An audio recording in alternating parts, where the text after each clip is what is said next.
And welcome to my YouTube channel technical question hub. मैं हूं आलोक रंजन और मैं लेकर आऊँ मुंबई रिफाइनरी का दोस्तों जो है 50 क्वेश्चन जो है नॉन टेक और जो है अप्रोक्स 100 क्वेश्चन जो है आपका पंप से, कंप्रेसर से, स्ट्रिपर से, एक्सट्रैक्टर से और टरबाइन से जो है MCQ बहुत इम्पोर्टेंट।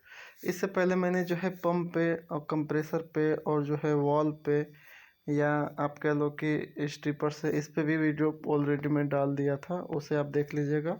और उससे जो बच गया है क्वेश्चन वो इसमें इम्पोर्टेंट क्वेश्चन इसमें अपलोड किया हूँ। और दोस्तों एक एक चीज़ और है कि इसमें जो है अपना टेक्निकल का जो सिलेबस के अकॉर्डिंग अगर देखें तो different type of fire fighting equipment और जो है प्रोसेस सेफ्टी, इनकी ऑलरेडी वीडियो मैंने डाल दिया है, उसको भी देख लीजिएगा।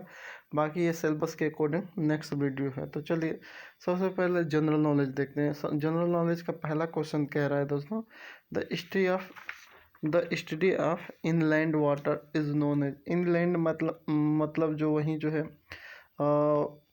ज़मीन पे जो है सरफेस वाटर, एक तरह से कह लो कि जो लेक वाटर है, रिजर्वायर वाटर है, रिवर वाटर है या ग्राउंड वाटर है, एक तरह से इनका अध्ययन जो करते हैं वो किसके अकॉर्डिंग करते हैं, तो दोस्तों उसे लिम्नोलॉजी के अंतर्गत करते हैं। दूसरा कह रहा है Detroit known for motor car manufacturing is in which country. कह रहा है कि जो डिट्रॉइट है वो बेसिकली जो है मोटर कार मैन्युफैक्चरिंग की एक जो है इंडस्ट्री है, और ये जो है किस कंट्री में है दोस्तों, तो ये USA में है। नेक्स्ट है विच कंपनी, सॉरी इसमें कह रहा है कि विच कंपनी या organisation has sign Mary Kom the boxer as at a brand ambassador.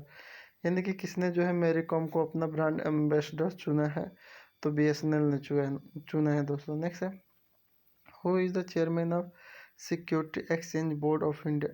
Security exchange board of India के चेयरमैन कौन है, तो ये अजय त्यागी हैं। नेक्स्ट है along with Bhagat Singh and Sukhdev, who among of the following was executed by the British government on March 23, 1931। कह रहा है कि 1931 में भगत सिंह जो है सुखदेव के साथ कौन और एक ऐसा व्यक्ति था जो ब्रिटिश गवर्नमेंट के दौर में जो है एक तरह से फांसी की सजा जिससे हुई, तो हैं दोस्तों जो एक तरह से शिवराम राजगुरु। नेक्स्ट है कह रहा है कि PMJJBY इसका फुल फॉर्म क्या है, जो एक इंडिया की गवर्नमेंट स्कीम है, तो इसका फुल फॉर्म है दोस्तों प्रधानमंत्री जीवन ज्योति बीमा योजना। नेक्स्ट है मिस्टर VS नेल जो पाउल हैं वो एक तरह से क्या है जिनकी मृत्यु जो है 11 अगस्त 2018 को हुई थी, तो दोस्तों एक तरह से राइटर थे, एज ए लिटरेचर जिसे कह सकते हैं, और इनको दोस्तों लिटरेचर के लिए जो है एक तरह से नोबेल पुरस्कार भी मिला था। नेक्स्ट है हरिद्वार। हरिद्वार जो है एक बहुत पवित्र जो है स्थल है, और कह रहा है कि ये कहाँ पे या किस स्टेट में लोकेटेड है, तो हरिद्वार दोस्तों उत्तराखंड में है। Next an instrument to measure the velocity and find the direction of wind is. कह रहा है एक ऐसा इंस्ट्रूमेंट जो मेजर द वेलोसिटी एयर की मेजर करता है, इसके अलावा जो है वो विंड विंड की जो है डायरेक्शन का पता करता है, तो ये दोस्तों उसे कहते हैं anemometer. Next what is the study of coin is called. Study of coin को क्या कहते हैं, यानी कि जो सिक्कों के बारे में अध्ययन करना है तो उसको क्या कहते हैं, तो उसको कहते हैं numismatics. Next Asian game 2018 was held in which country. Asian game जो 2018 का हुआ था वो किस कंट्री में हुआ था, तो वो इंडोनेशिया में हुआ था। Who is president of Sri Lanka. दोस्तों ये पुराना है पेपर, तो इसके अकॉर्डिंग जो है उस समय शायद ये 2018 का पेपर है, तो उसके अकॉर्डिंग जो है जो है मैथ रिपाला जो है श्री सेना है ना। नेक्स्ट है Atal Nagar is a new name of which of the city. किस सिटी का जो है नया नाम अटल निगम है, तो ये दोस्तों नया रायपुर का है। नेक्स्ट है institute of rain and most deciduous forest. कह रहा है कि रेन और मोस्ट का जो है डिसीडियस फॉरेस्ट के इंस्टीट्यूट कहाँ पे है, तो दोस्तों आसाम में है। यूनेस्को का फुल फॉर्म पूछा है, तो यूनेस्को का फुल फॉर्म है United Nation Educational Scientific and Cultural Organisation. Next है who address the second World Hindu Congress from September 7 to 9 held at Chicago. कर शिकागो में जो है किसने जो है सेकेंड वर्ल्ड हिंदू कांग्रेस को जो है एक तरह से संबोधित किया, तो जो है वेंकैया नायडू ने किया था। नेक्स्ट है which of the capital of Greece, Greece की कैपिटल क्या है, तो दोस्तों एथेंस है। नेक्स्ट है in which year did Sri Lanka become a republic country, किस ईयर में श्रीलंका जो रिपब्लिक कंट्री घोषित हुआ था, तो 1972 में। नेक्स्ट है monetary ceiling for filing of case in डेप्ट recovery tribunal has been raise to R S करा कि डेप्ट रिकवरी के केस को लड़ने के लिए या जो है राइज करने के लिए कितना जो है पैसे लगते हैं, तो 20 लाख जो है एक तरह से लग रहा है। नेक्स्ट दीवान एम, दीवान इन ये जो है कहाँ पे, ये जो है शाहजहाँ द्वारा बनाया गया है, और लेकिन ये किस सिटी में, तो ये आगरा में है दोस्तों। नेक्स्ट है इसमें कह रहा है कि ये इंग्लिश है, वो जनरल नॉलेज और जो करंट अफेयर्स था, ये जो है वर्किंग इंग्लिश है, यानी कि इंग्लिश है। इसमें कह रहा है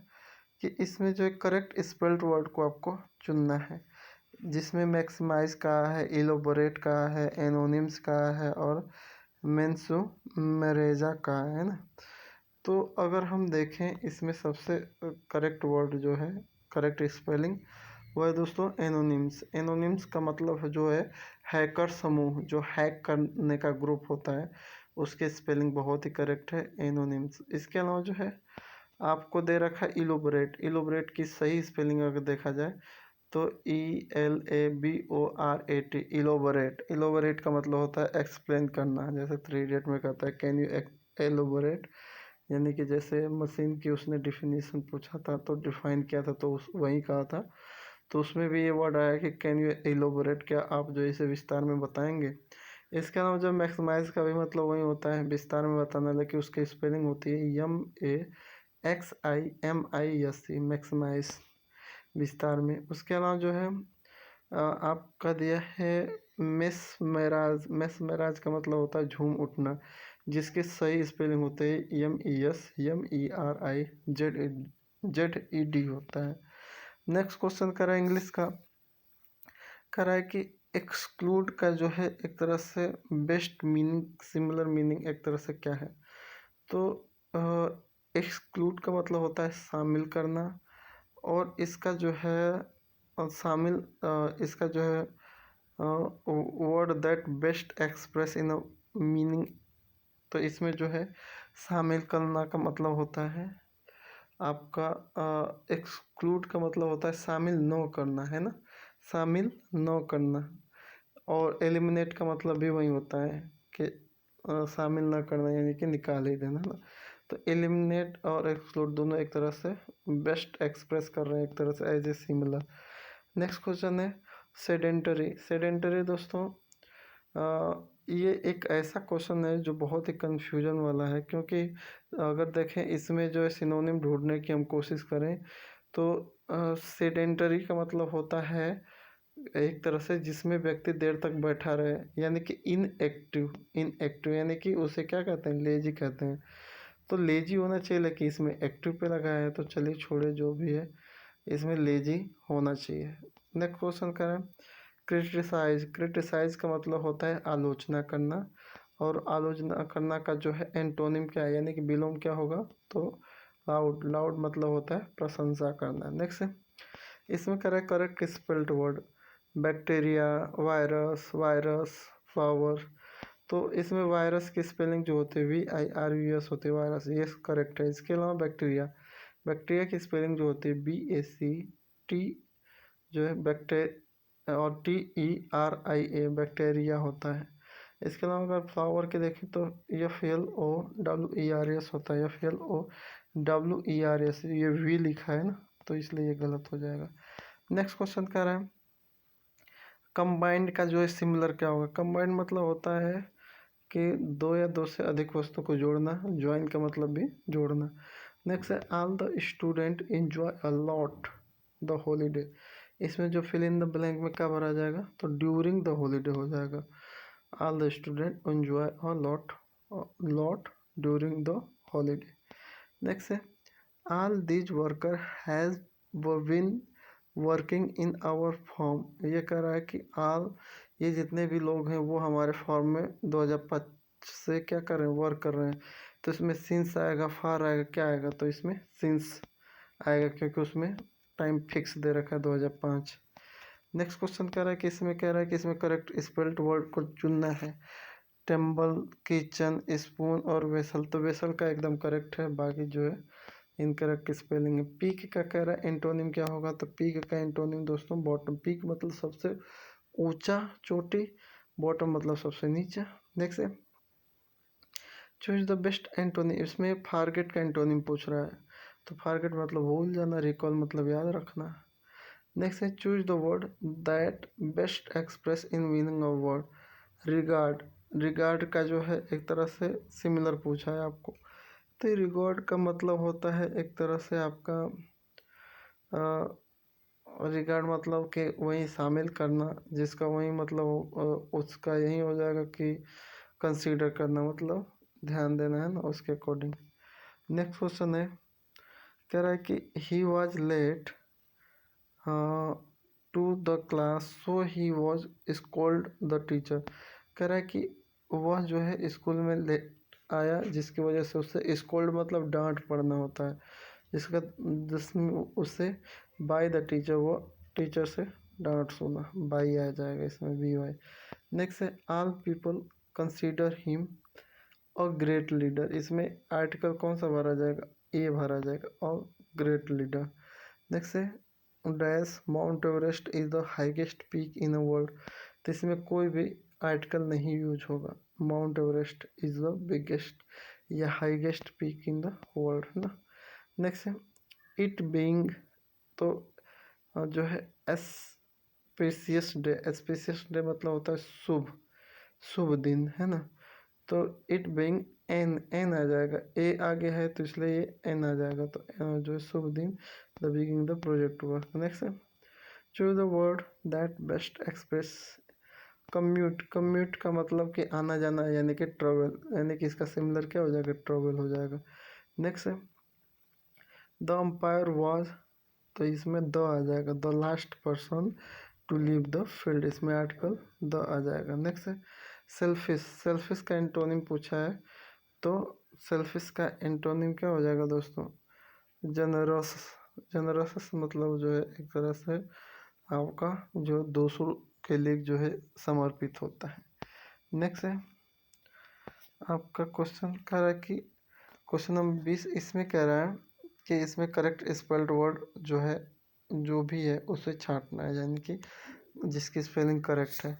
तो सोशियोलॉजी, तो सोशियोलॉजी की स्पेलिंग जो है ये गलत है। उसके अलावा जो है फिलोसफी की भी स्पेलिंग गलत है। उसके अलावा जो इकोनॉमिक्स की भी गलत है ना। तो सोशियोलॉजी की जो है चौथा है वो सही है दोस्तों। इकोनॉमिक्स की अगर देखा जाए तो इकोनॉमिक्स के होते हैं ECONOMICS, इकोनॉमिक्स, है ना। उसके अलावा फिलोसफी का देखा जाए तो PHILOSOPHY, है ना, SO है PHY। इस तरह से जनरल इंग्लिश भी ख़त्म। अब आ जाते हैं जनरल एप्टीट्यूड और मैथमेटिक्स में। तो इसमें क्या है, कह रहा है कि 12, 61, तो 17, जैसे 12 का संबंध 61 से है, वैसे 17 का संबंध किससे है। तो इसमें वैसे ही वैसे पता चल जा रहा है, 12 पचे 60 प्लस 1 61, वैसे ही 17 पचे 85 प्लस 1 यानी कि 86 हो जाएगा। इसके अलावा जो है ये डायरेक्शन का क्वेश्चन है दोस्तों, इसको सॉल्व कीजिएगा।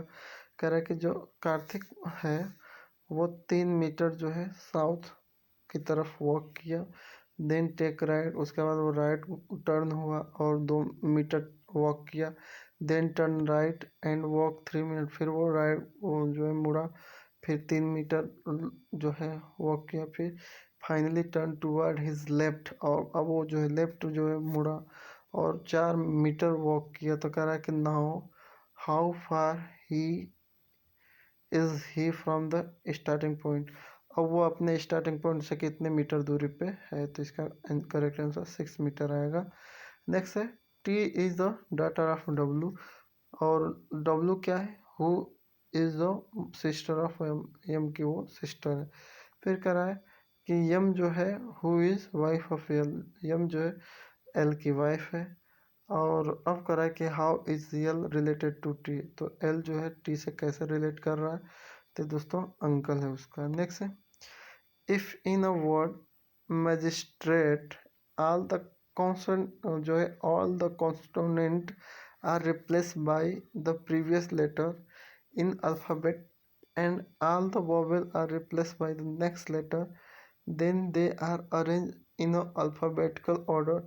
Now how many letters remain unchanged from the previous position। इसमें बहुत लंबा चौड़ा फंसा है इसमें।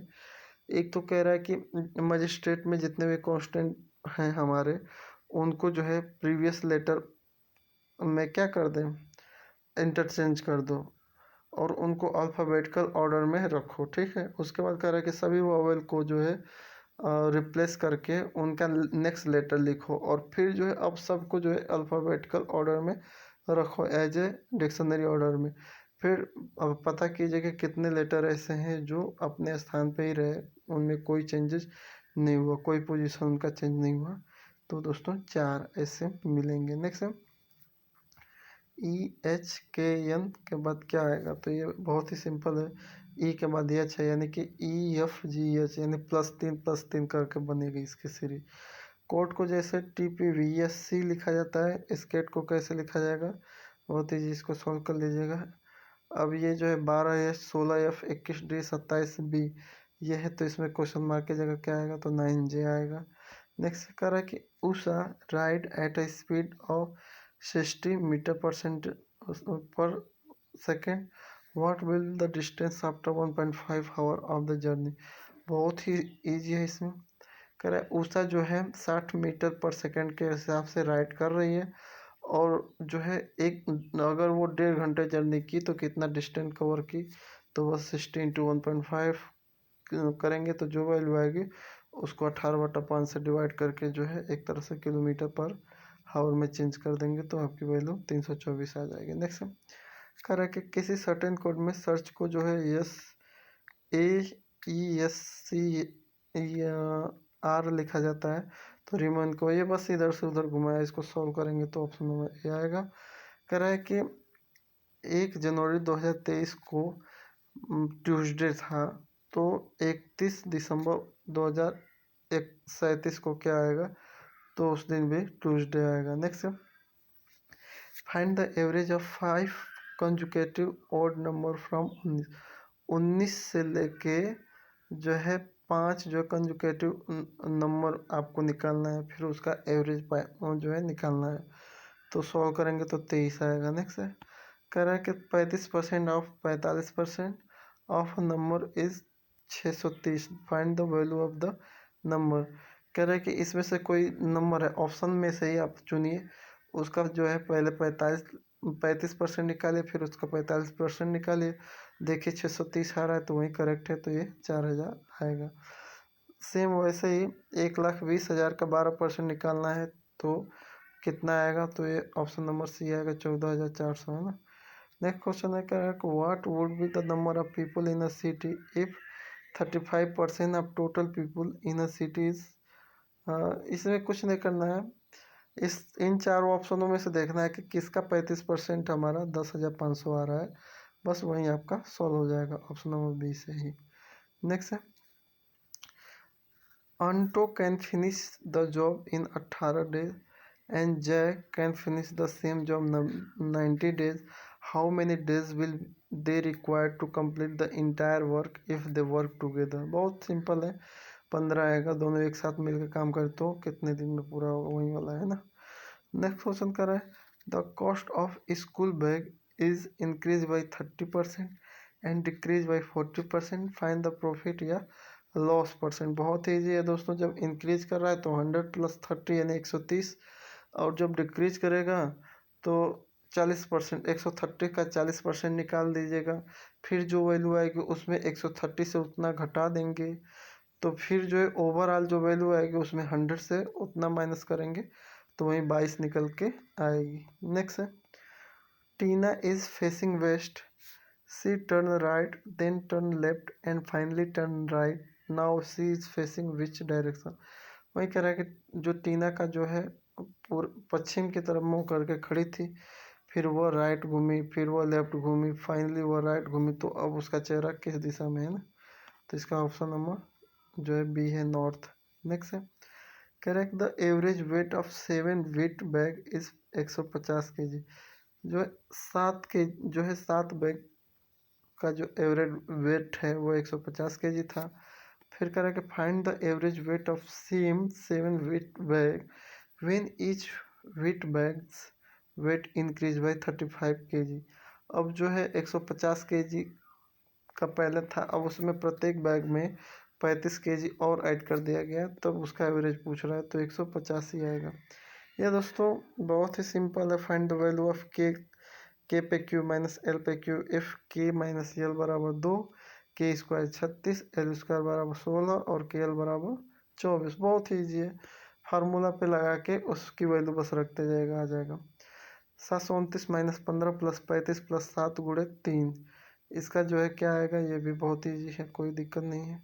कह रहा है कि पॉइंटेड टू अ बॉय, एक लड़के की तरफ पॉइंट करते हुए वैष्णवी ने कहा, he is the father of only daughter of my sister.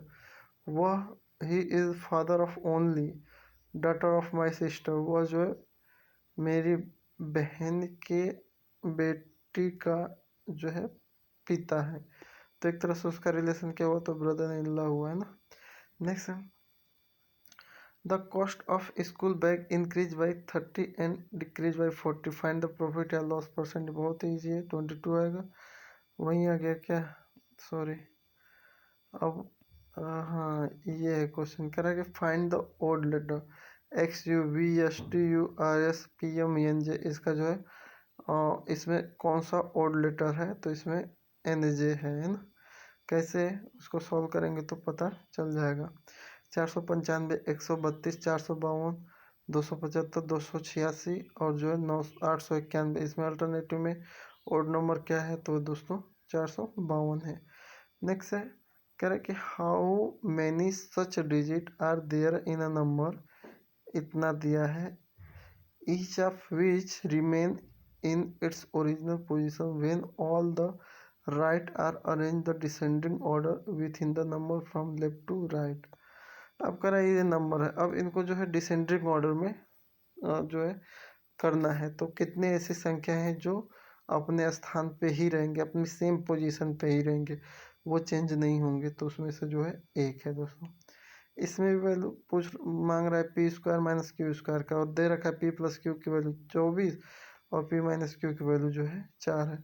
तो आप जानते हैं जो है ये इस तरह फार्मूले पे ए स्क्वायर माइनस बी स्क्वायर बराबर क्या होता है, ए प्लस बी, एक कोष्टक में और दूसरे में ए माइनस बी, तो 24 चौक के 96, ये ऑप्शन वैसे ही आ जाएगा 96। कह रहा है if Tom is 4 time efficient as a Jerry, Tom can finish the job in 19 days, in how many days will जो है जेम्स फिनिश द वर्क, तो ये 76 days ले लेगा ना। इसमें दोस्तों 3.6 गुणे 3.6 प्लस 1.2 गुणे 1.2 प्लस 15, इसका जो है आंसर क्या होगा, तो इसका आंसर 24 हो जाएगा। नेक्स्ट है, इसमें भी बहुत ईजी है, कर कि you can travel certain distance at the speed of 45 metre per second and return at the speed 5 metre per second, find the average. बस आ रहा है जा रहा है ना, तो इसका एवरेज कई बार ऐसे क्वेश्चन लगाए हैं हम लोग, तो 9 मीटर पर सेकेंड आएगा। करें कि 94, 96, 100 और 106, और इसके बीच में क्या आएगा, और उसके बाद जो है 124 है, तो इसका जो है 114 आएगा खाली स्थान में। कैसे आएगा, सॉल्व कीजिएगा, आ जाएगा। नेक्स्ट है, इसमें भी कह रहा है कि if day before yesterday was Monday, यानी कि कल के पहले का दिन जो है मंडे था, तो what that would be the day after tomorrow, तो टुमारो के बाद का कौन सा दिन होगा, तो फ्राइडे हो जाएगा। नेक्स्ट है फाइंड द वैल्यू ऑफ जो है m to the power 3 - 5 divided by 6m, और m की वैल्यू दे रखा है 5, तो बहुत ईजी है, ये भी लग जाएगा, है ना दोस्तों। नेक्स्ट है मनी का जैसे संबंध NYEMO से है, वैसे पेंट का किससे है, तो ITNPA से हो जाएगा, कुछ नहीं उसमें इधर उधर बस किया है। नेक्स्ट है if the average age of group of 90 member is 34, find the average age of the group after 16 year. अब कह रहा है कि जो है 19 मेंबरों का जो एवरेज एज था वो 34 था, तो 16 वर्ष बाद उनका एवरेज क्या होगा, तो ये 50 हो जाएगा। नेक्स्ट है Akshay earn a profit of 624 when he sold his book for 21 जो है 2184 रुपीज़, है ना। फाइंड हिज प्रॉफिट परसेंट, तो ये जो है प्रॉफिट परसेंट निकालेंगे तो 40% उसका निकल के आएगा। कह रहा है कि if the independence day of 2215 fall on Friday, on which day the independence of 2219 will fall, तो ये दोस्तों वेनेसडे को पड़ेगा। कह रहा है कि corona is likely to occur maximum in case of, तो दोस्तों एक तरह से ट्रांसमिशन लाइन में। नेक्स्ट है the unit of torque true power की यूनिट क्या है, तो वॉट है।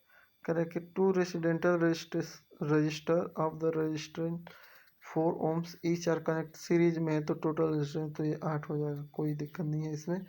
Correct the example for a paramagnetic material, इसमें पैरामैग्नेट मटेरियल का कौन सा एग्जाम्पल है, तो वो है दोस्तों कॉपर। अब आ जाते हैं हमारा जो है टरबाइन का, कंप्रेसर का, पंप का, वॉल का, इन सब का क्वेश्चन जो आ चुके हैं इससे पहले, और बाकी जो क्वेश्चन जो आए हुए हैं उनकी मैं कमेंट जो है डिस्क्रिप्शन बॉक्स में लिंक दे दूंगा, वो भी साथ साथ देख लीजिएगा, जो पंप पे बेसिकली है, वॉल पे बेसिकली है ना। तो इसमें पहला क्वेश्चन कर रहा है the purpose of a surge tank का जो पर्पज है वो क्या है, तो सर्ज टैंक का जो पर्पज है ये पूछा गया है क्वेश्चन। तो ये दोस्तों to control the pressure variation due to rapid change in the pipeline flow, बिल्कुल सही है।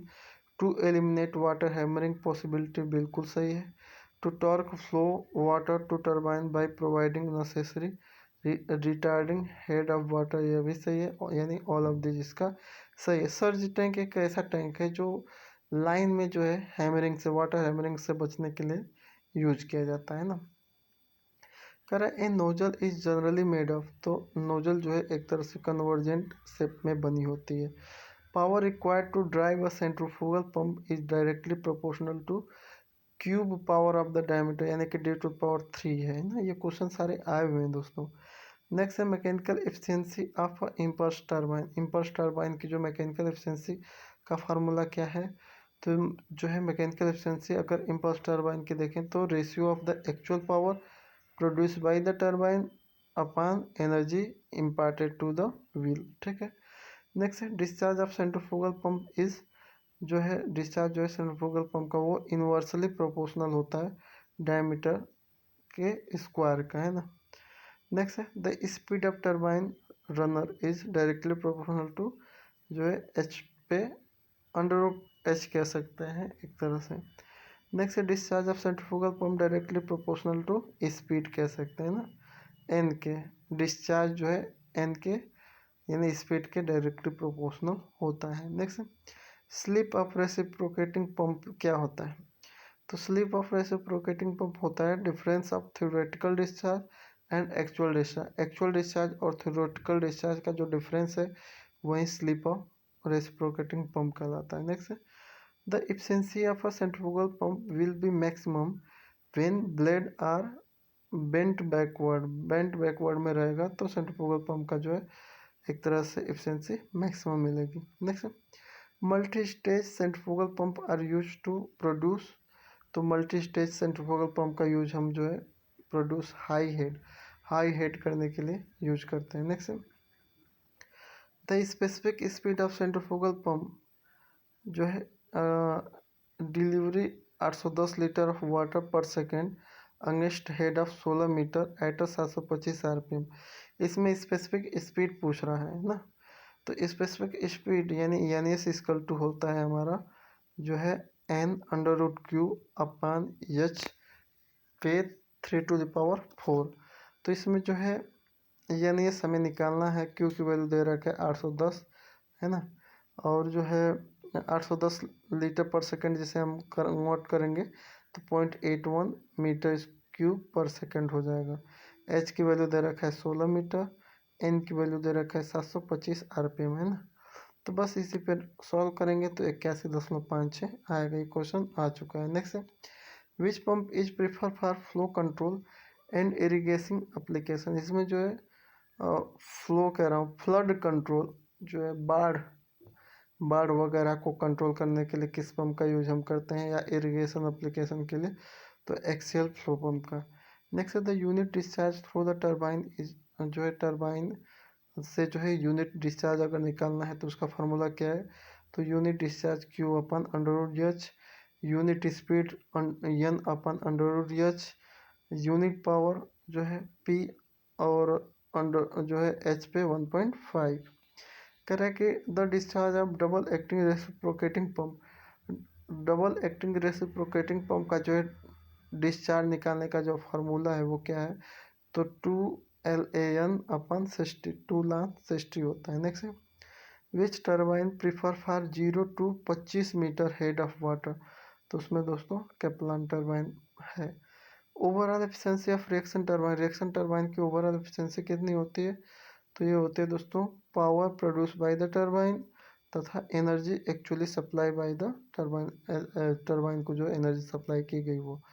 नेक्स्ट है discharge of centrifugal pump, centrifugal pump का जो डिस्चार्ज निकालने का जो फार्मूला है वो क्या है, तो क्यू इक्वल टू होता है pi D B V J, जिसमें जो है वी एफ सॉरी, तो क्यू जो है डिस्चार्ज है, D diameter of impeller at inlet है, B width of impeller at inlet, और वी एफ जो है velocity of the flow at inlet है ना। नेक्स्ट है a centrifugal pump will start delivery liquid only when pressure rise in impeller is equal to the, तो ये दोस्तों मोनोमेट्रिक head कहलाएगा है ना।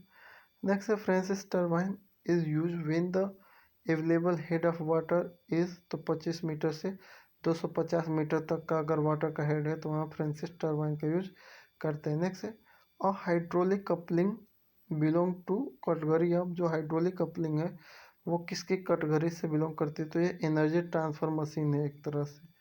नेक्स्ट है specific speed of turbine, specific speed of turbine क्या होती है दोस्तों, तो ये होती है the speed of an imaginary turbine identical with the given turbine which will develop a unit power under a unit head known as specific speed of turbine है ना।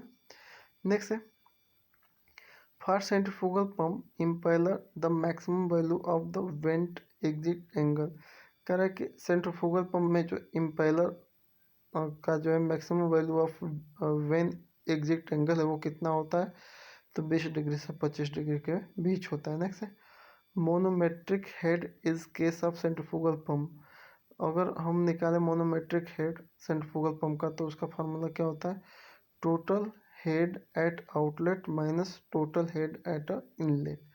Volumetric efficiency of the pump, volumetric efficiency of pump के क्या होती है, तो quantity of liquid discharge पर second flow the pump upon quantity of liquid passing पर second through the impeller, ये जो होती है volumetric efficiency of the pump होते हैं। मैक्सिमम जो है फार्मूले पूछे जाते हैं दोस्तों। नेक्स्ट है power required to drive a centrifugal pump, उसका फार्मूला क्या है, तो WQ HM अपन NO है। HM जहाँ पे है मोनोमेट्रिक हेड है, W जो है स्पेसिफिक वेट है, Q जो है डिस्चार्ज ऑफ द पंप है, N0 जो है ओवरऑल एफिशिएंसी है। नेक्स्ट है स्पेसिफिक स्पीड ऑफ टर्बाइन का फॉर्मूला क्या है, तो N under root P upon H पे 5/4 है।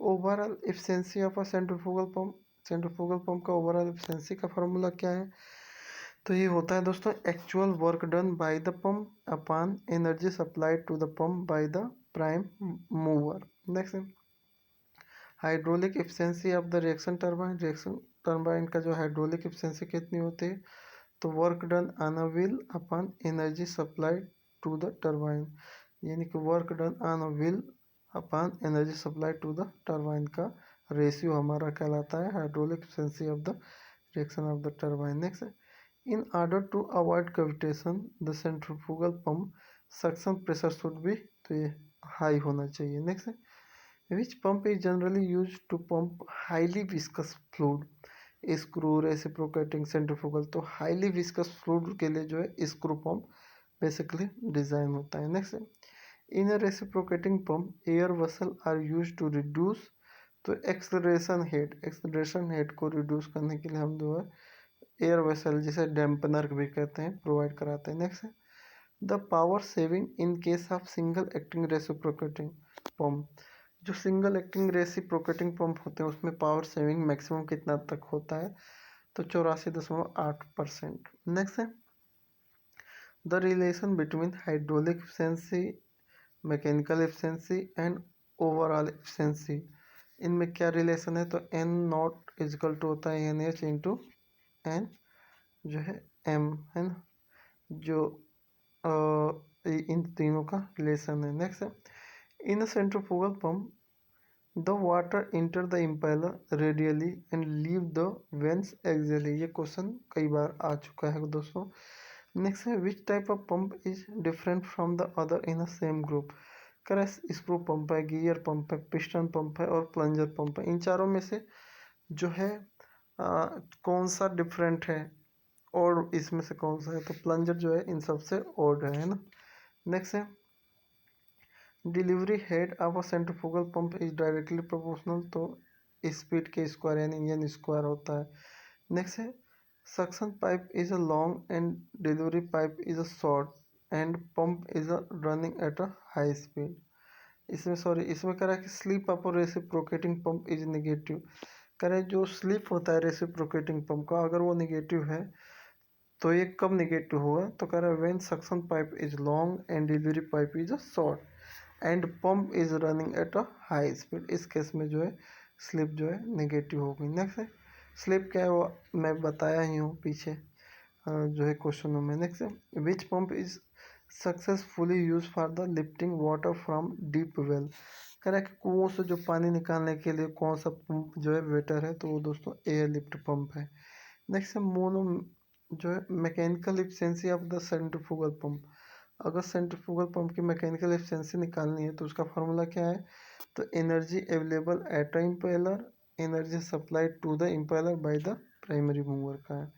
नेक्स्ट है in centrifugal pump the regulating valve provide आना, तो डिलीवरी लाइन में ही हम जो रेगुलेटिंग वाल्व को ही प्रोवाइड कराते हैं। नेक्स्ट है कह रहा है इफ़ द एनपीएसएच आर यानी कि net positive suction head required जो होता है वो पंप का जो है नॉट सेटिस्फाई, पंप को सेटिस्फाई नहीं करता, तब क्या दिक्कत आएगी, तब दोस्तों कैविटेशन विल फॉर्म, कैविटेशन जो है होगा। नेक्स्ट है which pump is successfully use for lifting water to the turbine, यानी कि टर्बाइन में वाटर को फीड करने के लिए हम किस पंप का यूज करते हैं, तो दोस्तों जेट पंप का। नेक्स्ट है करें in a 4 stage compressor if the pressure at the first and third stage is 1 bar and 16 bar then the delivery pressure at the fourth stage will be, ये दोस्तों बहुत ही रिपीटेबल क्वेश्चन है।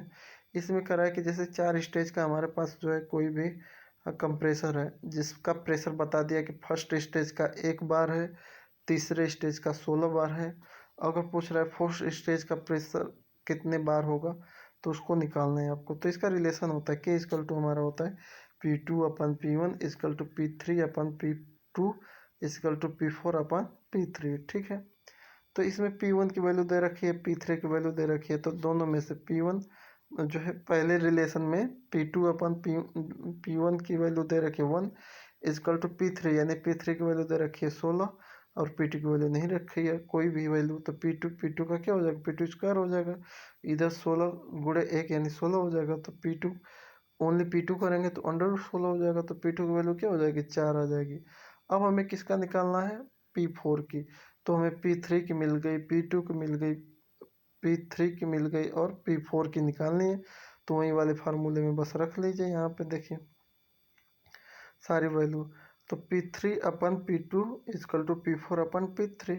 P3 16/P2 यानी कि 4 निकल के आ गई और P4 की मालूम नहीं है और P3 की 16 है। तो 16 गुणे 16 तिरक गुणा करेंगे और 4 गुणे P4। तो 16 गुणे 16/4 हो जाएगा। P4 की वैल्यू 64 निकल के आएगी। ऐसे ही फार्मूला चलता रहता है ना। नेक्स्ट क्वेश्चन कर रहा है कि volumetric efficiency for reciprocating air compressor is about.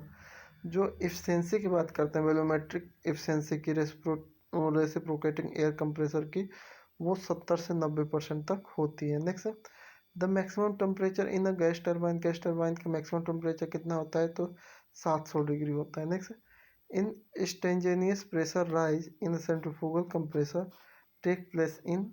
तो इसमें जो है इन डिफ्यूजर एंड इम्पेलर, जो है इम्पेलर और डिफ्यूजर में जो है वो एक तरह से आपका इंस्टेंटेनियस प्रेशर बढ़ता है। नेक्स्ट है maximum delivery pressure in a rotary air compressor is.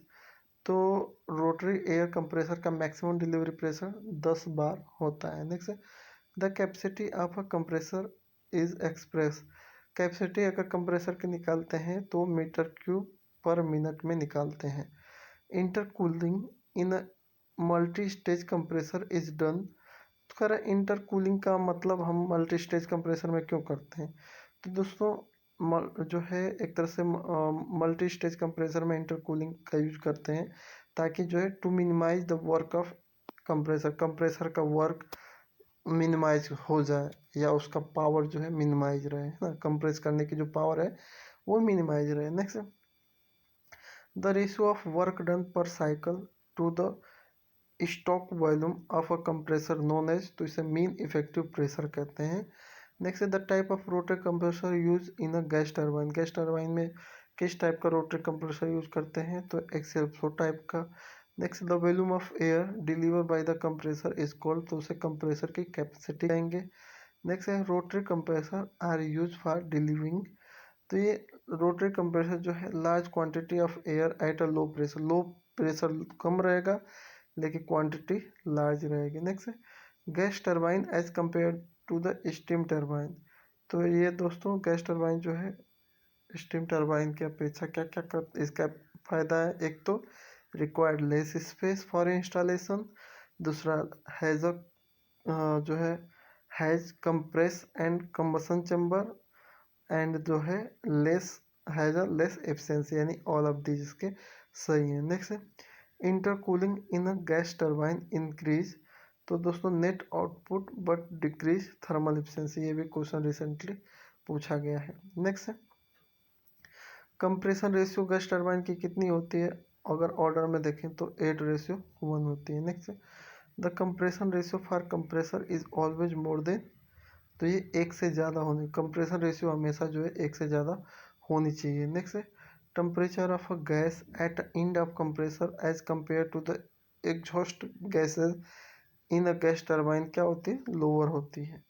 यानी कि जो गैस इन हो रही और जो एग्जॉस्ट हो रही उनकी अगर बात करें तो एग्जॉस्ट होने वाली जो हो हमारा है वो उसके अपेक्षा ये कम होता है उसका टेम्परेचर। नेक्स्ट है an after cooler is use to cause moisture and oil vapour to जो है ड्रॉप आउट करें। आफ्टर जो कूलर कहाँ पे आफ्टर कूलर का यूज हम क्यों करते हैं, तो ये दोस्तों मॉइस्चर और ऑयल या ड्राई और ड्रॉप वगैरह को क्या करता है, ड्रॉप आउट करता है ना। नेक्स्ट है volumetric efficiency of compressor. Compressor के वॉल्यूमेट्रिक एफिशिएंसी का फार्मूला क्या होता है, तो ये दोस्तों होता है the ratio of the volume of free air delivery per stroke to the swept volume of a piston known as a volumetric efficiency of the compressor. Next है स्लिप फैक्टर क्या होता है कंप्रेसर का, तो कह रहा है in a centrifugal compressor the ratio of the outlet velocity of a flow to the blade velocity is known as a slip factor. Next है the performance of air compressor at a high altitude will be lower.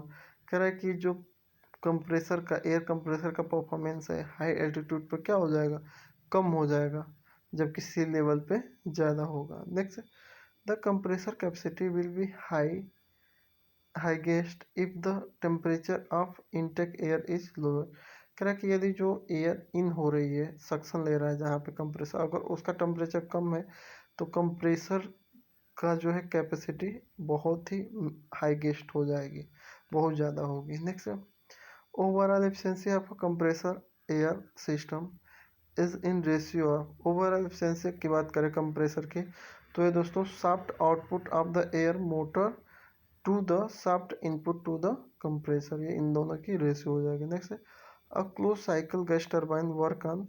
तो जो close cycle gas turbine का जो principal है वो joule cycle पे work करता है। Euler is a equation can be use for. तो इल्यूअर इक्वेशन हम radial flow compressor, axial flow compressor, pump, यानी कि इन सभी के लिए कर सकते हैं। Next, a compressor at high altitude will required. कर हाई एल्टीट्यूड पे जो है कंप्रेसर को जो है ऑपरेट करने का जो पावर है वो क्या होगा, कम होगा। नेक्स्ट है the air power of a compressor is also known as, तो उसे इंडिकेटिंग पावर कहते हैं। नेक्स्ट है the minimise work required of the three stage reciprocating air compressor is 3 time the work required for the each stage. ये 3 time आएगा। Next है in a high pressure compressor the delivery pressure is. High pressure compressor का delivery pressure जो है 8 से 10 बार होता है। When the outlet angle from the rotor of the centrifugal compressor is more than 90 then blade are said to be, तो उसे forward curve blade कहेंगे। Next है in centrifugal compressor the flow of air is रेसिप जो है perpendicular to the axis of the compressor. यानी कहने का मतलब यह है कि सेंट्रीफ्यूगल कंप्रेसर का जो फ्लो ऑफ एयर है वो क्या होता है, परपेंडिकुलर होता है, तो उसे जो है कंप्रेसर के एक्सेस में वो क्या हो, परपेंडिकुलर होती है। Next, separator are generally use in air compressor install between the after cooler और रिसीवर। रिसीवर और आफ्टर कूलर के बीच में हमारा सेपरेटर वेसल लगा होता है। Next, in air compressor free air delivery mean. Free air जो है एयर डिलीवरी का मतलब क्या होता है कंप्रेसर के टर्म में, तो ये दोस्तों actual volume of the air deliver by the compressor when reduce to normal temperature and जो है प्रेशर कंडीशन है ना, इस कंडीशन में जो आपका डिलीवर करेगा तो वही जो है एयर कंप्रेसर की फ्री एयर डिलीवरी कहलाएगी। Next, 3 metre cube per minute compressor का मतलब क्या होता है, तो इसका मतलब ये होता है कि compress 3 metre cube per minute of free air. Air को जो है कंप्रेस करने की जो रेट है 3 मीटर क्यूब पर मिनट है। नेक्स्ट है मैक्सिमम कैपेसिटी कंप्रेसर डिलीवर, यानी कि जो मैक्सिमम कैपेसिटी होती है कंप्रेसर की डिस्चार्ज करने की वो कितने से कितने के बीच में होती है, तो 0.15 से 5 मीटर क्यूब पर सेकेंड होती है।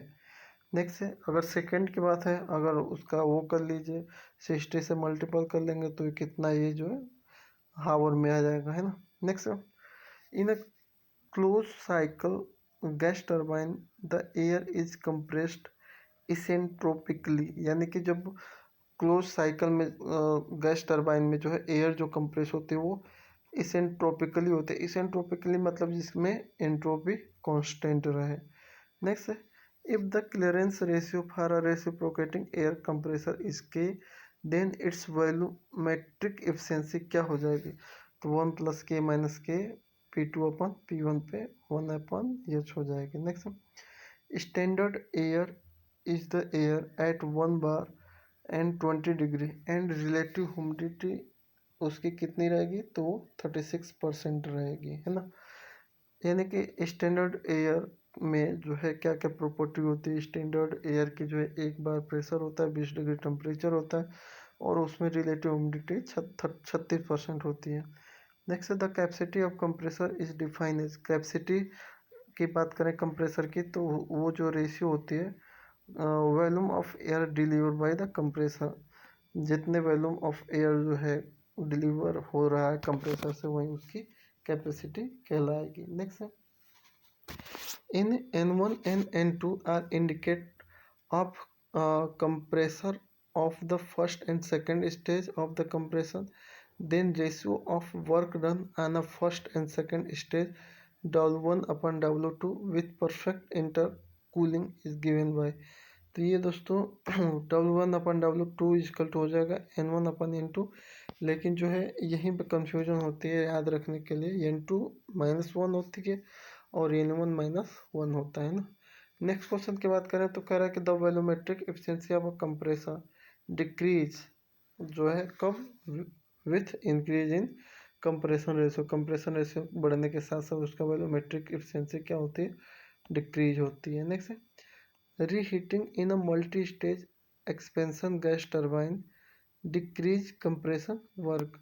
अगर जो है रीहीट कर रहे हो किसी भी गैस को तो उसमें कंप्रेशन वर्क क्या हो जाएगा, डिक्रीज हो जाएगा। नेक्स्ट है कंप्रेशन रेशियो का फार्मूला क्या है, तो compression ratio the ratio of the discharge pressure to the inlet pressure, कितने में इन हुआ, कितना आउट हो रहा है, कितना इन हो रहा है, इन दोनों का जो रेशियो होता है वही कंप्रेशन रेशियो कहलाता है। Next a compressor mostly use for super charging of IC engine is.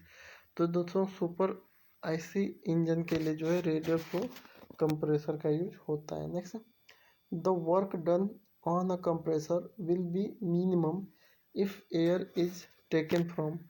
तो वर्क डन जो है किसी भी कंप्रेसर का मिनिमम होगा, है ना, कब, जब जो है एयर का जो सोर्स है वो लो टेम्परेचर पे जब एयर रहेगी तो जो है मैक्सिमम वो जो है एयर कंप्रेस होगी उतनी ही पावर में, है ना। तो वर्क डन जो है क्या होगा, उसका कंप्रेसर का कम ही रहेगा, है ना। नेक्स्ट है when the momentum of one fluid is use for moving another fluid such a device is called, तो उसे जेट पंप कहते हैं। यानी कहने का मतलब ये है कि जेट पंप की डिफिनीशन पूछ रहा है। जेट पंप में एक मोटिव फ्लूइड होता है और जो है बाकी जो है प्रोसेस फ्लूइड को वो जो क्या करता है, हैंडल कर रहा है उसी के साथ साथ, है ना। नेक्स्ट है NPSH कह रहा है NPSH is defined as the sum of the velocity head and pressure head at a suction minus vapour pressure of the liquid at the suction temperature. ये हमारा NPSH का डिफिनीशन है। नेक्स्ट है with increase flow rate the hydraulic efficiency of centrifugal pump manometrically क्या होती है, तो decrease होती है। इंक्रीज फ्लो रेट बढ़ाने पे हाइड्रोलिक एफिशिएंसी जो है पंप की डिक्रीज होती है। नेक्स्ट मोल्टन सोप को ट्रांसफर करने के लिए किस टाइप का पंप यूज होता है, तो सेंट्रीफ्यूगल पंप। फुटवॉल जो है पंप में किस लिए प्रोवाइड किया जाता है, तो ये जो है डायरेक्शन कंट्रोल करने के लिए। प्रोपेलर पंप क्या है एक टाइप के, तो प्रोपेलर पंप जो एक तरह से एक्सेल फ्लो पंप है। हाइड्रोलिक रैम किस टाइप के पंप है, तो ये दोस्तों इम्पल्स पंप है। Reciprocating pump compare to centrifugal pump are not subject to air blinding. यानी कहने का मतलब ये है कि रेसिप्रोकेटिंग पंप में सेंट्रीफ्यूगल पंप की तरह जो है एयर ब्लाइंडिंग यानी कि वहीं प्राइमिंग की समस्या नहीं आती। नेक्स्ट क्वेश्चन करा है in case of centrifugal pump the ratio of total delivery pressure to the pressure develop with impeller is called, तो उसे मोनोमेट्रिक एफिशिएंसी कहते हैं। Next mono pump is a positive acting rotary pump. Mono pump जिसे screw pump भी कहते हैं वो क्या है दोस्तों, वो पॉजिटिव एक्टिंग रोटरी पंप है। Next a centrifugal pump is called a turbine pump if it is having, तो विंड डिफ्यूजर केसिंग अगर रखा है तब उसे कहेंगे हम उसे कहेंगे दोस्तों टरबाइन पंप। नेक्स्ट है control valve for use with large diameter, यानी कि वो वाल्व का नाम बताइए कंट्रोल वाल्व का जो लार्ज पाइप डायमीटर में, जिस लाइन का डायमीटर बहुत ज़्यादा है उसमें लगाया जाता हो, तो दोस्तों बटरफ्लाई वाला है। अब चलते हैं जो है स्टीपर के बारे में। स्टीपर के बारे में भी पढ़ लेते हैं क्योंकि ये भी सिलेबस में है। तो स्टीपर जो है मैंने बहुत ही अच्छे एक्सप्लेन किया, इस पे मैं खुद काम किया हूँ और उसको पूरा एक्सप्लेन किया हूँ ना दोस्तों। स्ट्रीपर को समझने से पहले, स्ट्रीपर तो इक्विपमेंट है जो स्ट्रिपिंग प्रोसेस पे वर्क कर रहा है ना। तो स्ट्रिपिंग क्या होता है, स्ट्रिपिंग का मतलब होता है कि stripping is a physical separation process where one या more than one component are remove from a liquid stream by a vapour stream. कह रहा है कि स्ट्रिपिंग वह फिजिकल फिनोमिना है जिसमें जो है किसी भी लिक्विड सोल्यूशन में से जो है सोल्यूबल जो वेपर है वो आउट होती है, निकलती है ना। जो वेपर एक हो सकती है या दो हो सकती है ना। कहने का मतलब ये है कि stripping is a physical phenomena where जो है वन या मोर कंपोनेंट जो है गैस फेज में है वो रिमूव होगी, किस में से दोस्तों, लिक्विड में से, है ना। जैसे हमने ये मैंने इस पे काम किया है स्ट्रिपर पे। तो स्ट्रिपर पे ये जो एक बेसिकली एससीएल स्ट्रिपर है ना, तो इसमें क्या है कि 30% हमारा जो एससीएल होता था, तो 30% एससीएल का मतलब कि 30% में एससीएल है, बाकी जो है 70% क्या है, पानी है ना। 30% एससीएल का मतलब हुआ कि 30% जो है एससीएल और 70% पानी, यानी पानी में ही हमारा 30% एससीएल जो गैस है, जो है हाइड्रोक्लोरिक गैस है, वो छुपी हुई थी, ठीक है। तो लिक्विड यानी कि जो है उसी में से, लिक्विड में से हमें एचसीएल गैस को रिमूव करना है। तो इसके लिए हमारा एचसीएल स्ट्रिपर लगा था। अब इसमें क्या हम लोग करते थे कि एचसीएल जो है 30% एचसीएल को पंप्स के द्वारा लेके प्रीहीटर में डालते थे। फिर उसका टेम्परेचर अप्रोक्स जो है इसका जो प्रीहीटर का टेम्परेचर वहीं जो है अप्रोक्स जो है 90-80 डिग्री रखते थे। जिस पे क्या होता था, उसे हम स्टीपर में ले जाते थे। स्टीपर पे गिरते ही जो भी एचसीएल गैस है वो वेपर के रूप में ऊपर उठती थी। और जो हमारा कंडेंसर है कंडेंसर में जो है जितने भी, अगर मान लीजिए कि एचसीएल के साथ साथ कुछ लिक्विड मॉइस्चर वगैरह चला गया, तो उसको कंडेंस करा के एचसीएल गैस को आगे बढ़ा देते थे, है ना। और बाकी जो है जो हमारा 30% एचसीएल का जो है और नीचे आया वो पैक्ट जो है एक तरह से स्टीपर के, तो उसको फिर रिबॉइलर में जो है हीट करके फिर उसी में जो है डाल देते थे स्टीपर में ही। और इसमें पैकिंग रिंग जो है एक तरह से रसिंग रिंग हमारी पड़ी थी। और जो है इस तरह से फिर वेपर उठ के सेपरेट हो जाता था। और हमारा जो है जो 30% एचसीएल है वो बिल्कुल जो है उसका कंसंट्रेशन डाउन हो जाती थी, उसको बाहर निकाल देते थे। कहने का मतलब ये है कि सोल्यूशन में से एचसीएल गैस निकाला गया बाय हेल्प ऑफ स्ट्रिपर, है ना। अब ये हमारा स्ट्रिपिंग प्रोसेस हो गई, यहाँ से एचसीएल गैस को हम जो है स्ट्रिप आउट करा दिए, है ना। समझ में आया। सबसे पहले हम जो है 30% एचसीएल सोल्यूशन है जिसमें जो है 30% एचसीएल है, 70% पानी है। इन सोल्यूशनों में से जो एचसीएल गैस है उसको हमें निकालना है ना। तो गैस को निकालने के लिए हम पहले उसको गर्म किए, गर्म करके जो है स्टीपर में डालें, तो जो है ऊपर हमारी जो है गैस एचसीएल की वेपर चली गई, ठीक है। बाकी जो है नीचे जो है फिर उसको रिबॉयल करके फिर उसी में फिट कर दिए, तब तक जब तक इसमें बिल्कुल जो है एचसीएल रिमूव ही ना हो जाए ना। और बाकी जो है अगर सपोज कीजिए कि एचसीएल के साथ कुछ मॉइस्चर वगैरह चला गया, तो कंडेंसर में ले जाकर उसको कंडेंस करा देते। एचसीएल गैस को चूँकि कंडेंस नहीं करा सकते क्योंकि उसके लिए तो बहुत ज़्यादा टेम्परेचर चाहिए, वाटर को कंडेंस करा सकते हैं, तो उसको करा के उसको ड्रेन कर लिया ना। अब देखते हैं एस जो है स्ट्रिपर का प्रिंसिपल क्या था। तो एस जो है स्ट्रिपर का जो प्रिंसिपल था वो जो है बेसिकली जो है stripping work on the basis upon mass transfer. ये मास ट्रांसफ़र पे वर्क करते हैं। मास ट्रांसफ़र जैसे लिक्विड से किस में चेंज हुई, वेपर में, यानी किस में जो है मास ट्रांसफ़र जो है मास ट्रांसफ़र फिनोमेना पे वर्क की। दूसरा इसका फेवरेबल कंडीशन था दोस्तों, हाई टेम्परेचर और लो प्रेशर। जितना टेम्परेचर बढ़ा के रखेंगे उतना ही जो है सेपरेशन तेज़ी तेज़ी से होगा, है ना। और जो है इसके अलावा जो है remove gas from a liquid, liquid से इसमें क्या हो रहा है, गैस रिमूव हो रहा है। इसके अपोज ये बेसिकली किसका उल्टा है दोस्तों, ये एब्जॉर्प्शन का उल्टा है। ये स्ट्रिपर कोई कह दे स्ट्रिपर जो है किसका अपोजिट है, तो ये एब्जॉर्प्शन कॉलम का उल्टा है। और कहने का कुल मतलब यह है कि the process carried out in equipment which known है। अब कहने का मतलब है कि ये सारी जो प्रक्रिया जिसमें भी हो रही हैं उसे हम कहते हैं क्या दोस्तों, स्टीपर कहते हैं। तो स्टीपर आपको समझ में आ गया होगा, आई होप। कुछ नहीं है दोस्तों, सिंपल है।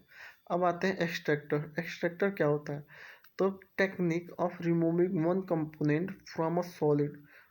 कह रहा है कि जब जो है ये एक टाइप की टेक्निक है जिसमें जो है एक कंपोनेंट को निकालते हैं। अगर सॉलिड में से कंपोनेंट को निकालेंगे तो उसे लीचिंग कहेंगे। अगर लिक्विड में से दूसरे कंपोनेंट को निकालेंगे तो उसे लिक्विड लिक्विड एक्सट्रैक्शन कहेंगे।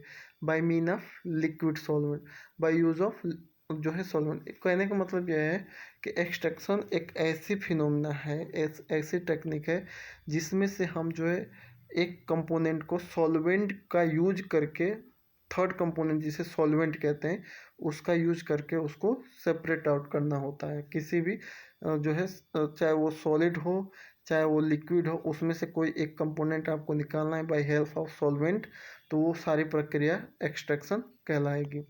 और ये दोस्तों दो टाइप की होती है, एक लिक्विड लिक्विड एक्सट्रैक्शन होती है और एक होती है लिक्विड सॉलिड एक्सट्रैक्शन, है ना। अब बात आई कि why we use extraction process, हम एक्सट्रैक्शन क्यों करते हैं दोस्तों, क्या ऐसी दिक्कत है। तो where very large amount of latent heat required, जहाँ पे high large latent heat required का मतलब कि हाई बॉइलिंग पॉइंट, जहाँ पे बॉइलिंग पॉइंट बहुत ज़्यादा है, ज़्यादा रिक्वायर्ड है, where very high large amount of latent heat required, जहाँ पे जिस कंपोनेंट को सेपरेट करना पॉसिबल ही नहीं है क्योंकि उनकी बॉइलिंग पॉइंट बहुत ज़्यादा है, तो वहाँ पे हम एक्सट्रैक्शन का यूज करके रिमूव कर सकते हैं। दूसरा, वेयर एजेट्रोप मिक्सचर फाउंड, जहाँ पे जो है क्लोज बॉइलिंग पॉइंट वाले मिक्सचर मिल जाते हैं जिनको अलग करना मुश्किल हो जाता है, तो वहाँ पे हम लिक्विड लिक्विड एक्सट्रैक्शन का यूज करके थर्ड कंपोनेंट सॉल्वेंट मिलाएंगे, जो या तो उसकी बॉइलिंग पॉइंट को बढ़ा देगा या तो घटा देगा, तो इस तरह से बेसिकली रिमूव हो जाएगा। नेक्स्ट है तीसरा, वेयर प्रोडक्ट थर्मली डिग्रेडेबल या हीट सेंसिटिव, जहाँ पे जो प्रोडक्ट है जो हमें प्राप्त होगा वो या तो थर्मली डिग्रेडेबल है, ज़्यादा हीट देने पे जल जाएगा, या बहुत ही हीट का सेंसिटिव है, तो वहाँ पे हम लिक्विड एक्सट्रैक्टर का यूज करेंगे। चौथा कहाँ पे करेंगे, सेपरेशन डिफ़िकल्ट, जहाँ पे सेपरेशन पॉसिबल ही नहीं हो, या बहुत डिफ़िकल्ट हो, या एक्सपेंसिव हो, बहुत महंगा हो, या इन जो डिस्टिलेशन से इनइफेक्टिव डिस्टिलेशन से भी जो है वो सेपरेट नहीं हो सकता, तो वहाँ पे हम एक तरह से एक्सट्रैक्शन प्रोसेस का यूज करेंगे। और पांचवा कहाँ पे करेंगे एक्सट्रैक्शन प्रोसेस का यूज, वेयर जो है one component is non volatile, जहाँ पे एक कंपोनेंट लगभग नॉन वोलेटाइल होता है, यानी कि वो वोलेटाइल होता ही नहीं है। ये आगे मैं सारी चीज़ें आपको बताऊंगा जो है डायग्राम के माध्यम से। नेक्स्ट इसमें स्टेप कितने हैं, तो लिक्विड एक्सट्रैक्शन में 3 स्टेप होते हैं। पहला स्टेप जो फीड है उसमें सॉल्वेंट मिक्स करना, दूसरा step separation of desire product को रिमूव कर लेना, और तीसरा स्टेप होता है सॉल्वेंट को रिकवर कर लेना, है ना। इसमें कुछ टर्मोलॉजी है। फीड क्या है, जो चीज़ जिससे हम एक्सट्रैक्ट करने जा रहे हैं वही उसका फीड हो गया। सॉल्वेंट क्या है, ये जो है मोर वोलेटाइल सब्सटेंस है, और बेसिकली इसको हम किस में जो है फीड में मिक्स करते हैं, वही उसकी सॉल्वेंट कहलाती है। एक्सट्रैक्ट क्या है, डिजायर प्रोडक्ट, जो हमें चाहिए उसे जो डिजायर प्रोडक्ट है वही जो है हमारा एक्सट्रैक्ट है, यानी कि डिजायर प्रोडक्ट यानी कि जिसमें प्रोडक्ट रिच प्रोडक्ट है, मतलब कि एक तरह से रिच प्रोडक्ट है। रेफिनेट मतलब कि वही जो है रेसिड्यू बचा हमारा, या जिसमें सॉल्वेंट मैक्सिमम जो है सॉल्वेंट बचा है, वो आपका सॉल्वेंट रिच प्रोडक्ट को ही हम रेफिनेट कहते हैं ना।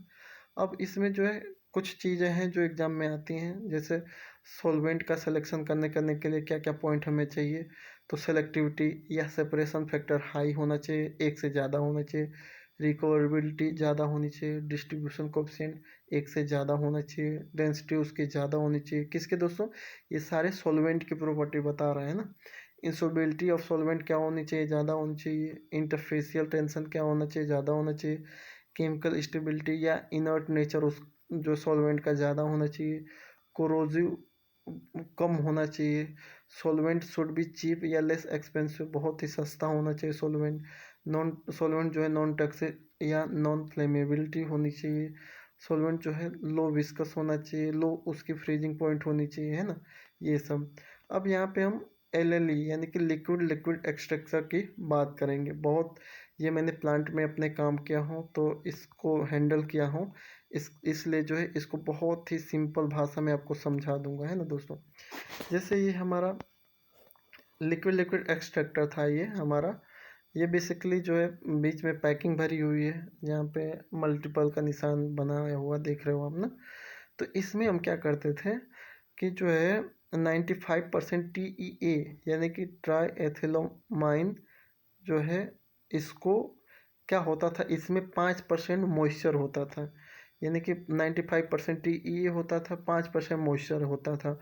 तो मॉइस्चर को बेसिकली हमें रिमूव करना होता था। तो हम क्या करते थे, इसे जो है लिक्विड लिक्विड एक्सट्रैक्टर टावर में ले जाते थे, नीचे से जो है फीड करते थे इसको, और ऊपर से जो है 45% KOH जो है 45% जो है KOH सोल्यूशन जो है हम क्या करते थे, इसमें जो है एक तरह से पोटेशियम हाइड्रोक्साइड जो है 45% KOH की जो कंसनट्रेशन है ऊपर से गिराते थे, है ना। काउंटर में ये चलता था।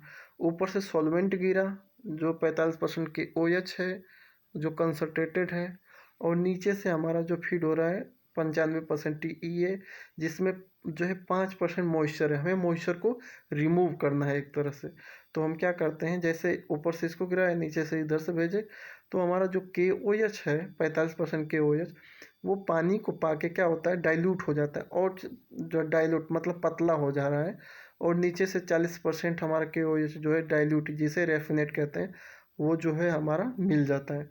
बाकी जो TEA में जो मॉइस्चर है 5%, वो पूरा का पूरा जो है KOH के साथ जो है मिलके नीचे बैठ गया, उसको डाइल्यूट कर दिया।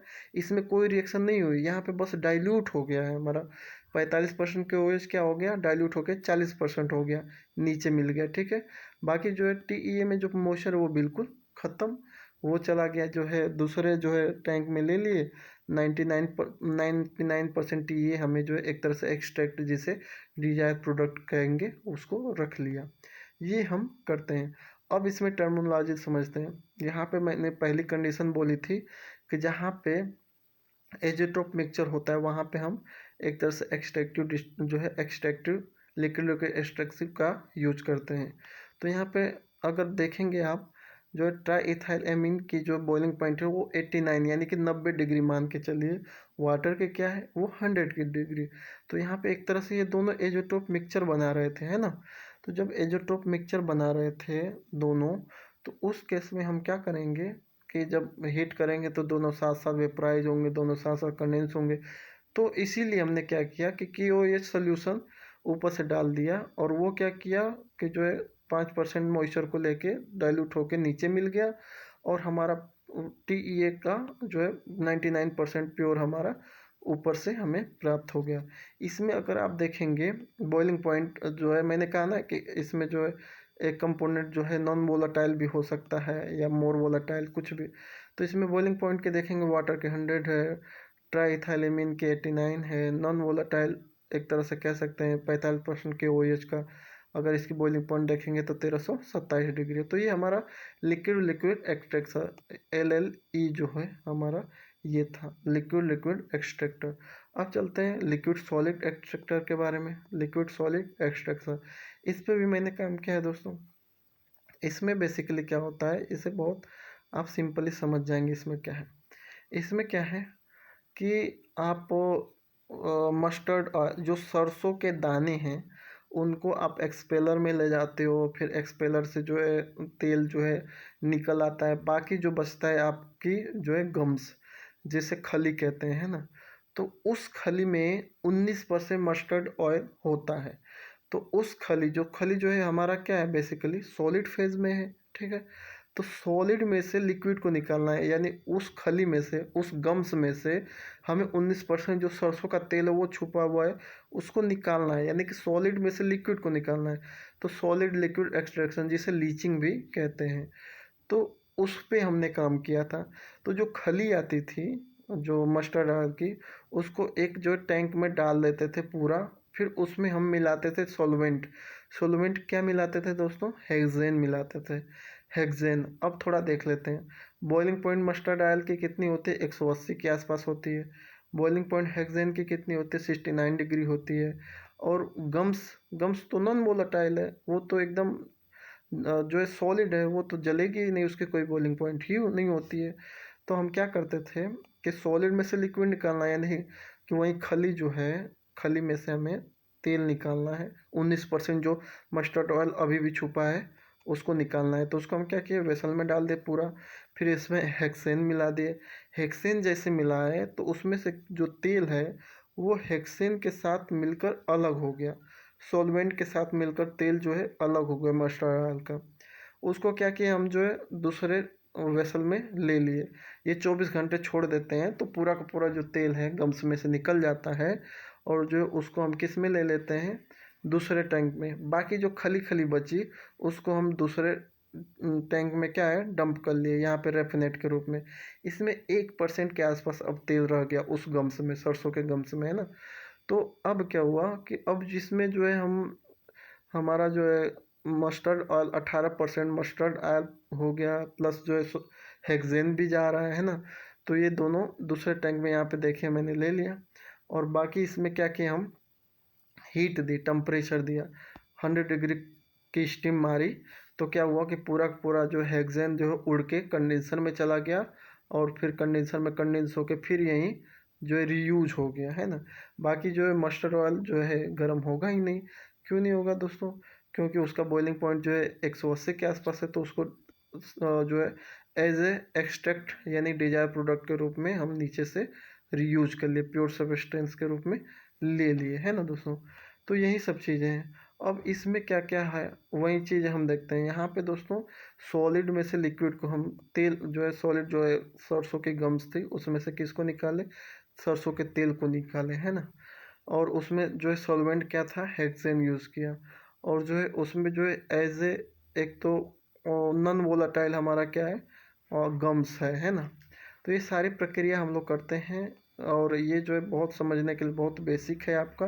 तो ये लिक्विड लिक्विड एक्सट्रैक्टर हो गया, स्टीपर समझ लिए आप। इसके अलावा जो है टरबाइन के बारे में, कंप्रेसर, वॉल, पंप जो है, इन सब के जो है क्वेश्चन भी देख लिए। और इसके पहले मैंने जो प्रोसेस सेफ्टी का ऑलरेडी अपलोड कर दिया था। नेक्स्ट वीडियो में हम जो है हीट एक्सचेंजर को जो है लाएंगे, उसमें मैक्सिमम क्वेश्चन जो है कराएंगे। थैंक्स फॉर वॉचिंग दोस्तों, जय हिंद।